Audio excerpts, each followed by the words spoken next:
from London to Miami, and they know that they're going to need some particulate, so these waves can grip it and then impart that motion to the atmosphere. That BA 747, they may contract for a 20,000 pound payload on that plane, and British Airways knows a week ahead of time that pallet is going to be on board, and that pallet's going to weigh 20,000 when they take off, and when they land, it's going to weigh 1,500 pounds. And then it'll be, refilled in Miami or refilled, somewhere else, and then the pallet shows up somewhere else. So that the commercial airlines, and I don't know how many of them stay in business with their business models. There has to be some other kind of funding coming from under the table to keep these guys, in the air. Mm.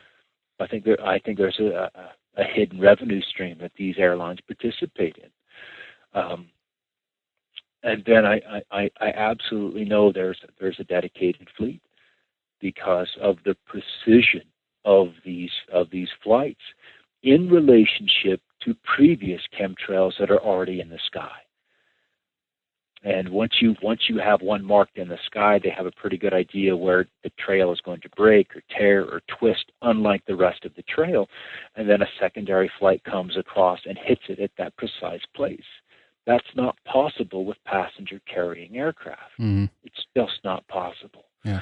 So I think we have two fleets, one that has been conscripted to carry the particulates in the atmosphere so these invisible waves can be made visible. And then there is the dedicated fleet that runs largely the marking chemtrails, the ones that we all see. So right. I think the commercials are likely the short trails, and then the dedicated ones are the persistent trails. I heard some speculation a while back in terms of where they might actually station some of their flights from and things like that. And one speculation that came up was the Azores, the Azore Islands, smack in the middle of the Atlantic Ocean to reach both the European continent and the North American continent. What do you think about that? I think they've got bases all over. And the ground operations is something that I've been very curious about and not been able to get people to that are in the know to write to me about.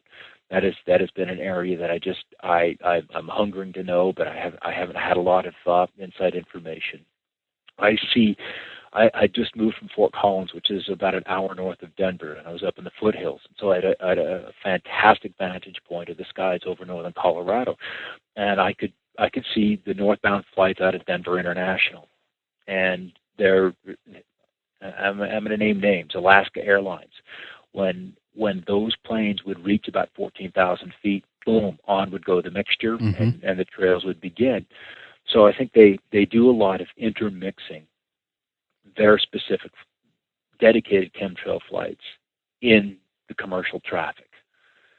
And what I'd really like to do is set up time lapse on an airport and just see if I can't figure out which ones are which and which ones are carrying passengers and so forth. Right. Yeah. Because you here, well, at least in North America, there has to be somewhere between 850 and about 1,400 planes that are dedicated to this project, and I'm finding more and more of them are business jet sized, smaller twin engine,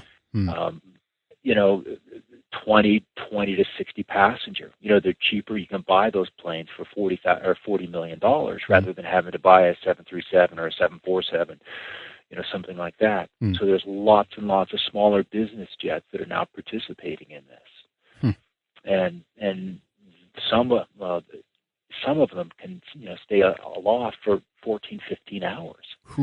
So they can kind of weave them into the airports when traffic from the commercial is low, and they can spirit them off to whatever hangar they need to, change out the payload and then get them back airborne again. Yeah. And I would bet that 90% of them are completely automated in nature. Really? No. Yeah. Yeah, well, yeah. I mean, if they can fly them into buildings, then why can't they fly them in the sky? Right. Seriously. See what you're getting at. Yeah. Hey, Scott. Yeah. We'd love to do another segment here for you. I think that this is a good time to break things up. But before we continue on the record. Do you have more time for us, Scott? Absolutely. All right. Absolutely. Excellent. Well, what we can do then, Scott, to run things up over the first hour is for you to mention your website, of course. And I want to ask you a little bit later as well in terms of the postings have gone down a little bit lately. And I want to get into that aspect in our second hour in terms of where your research basically is taking you. But please mention your website. And then if there's anything else out there that you'd like to highlight for people in the last few minutes here in the first hour, Scott. Yeah. Well, the website's weatherwars.info. And that was my beginning efforts in just trying to share what I was seeing going on in the sky and my understanding of chemtrails and the difference between chem and contrails and why they're up there in their efforts to gauge and to measure what the atmosphere is doing. They need real-time surveillance, and these chemtrails provide real-time surveillance of the atmosphere. Something else that I've gotten into, and it really is taking more and more of my time and attention, is blue water alchemy.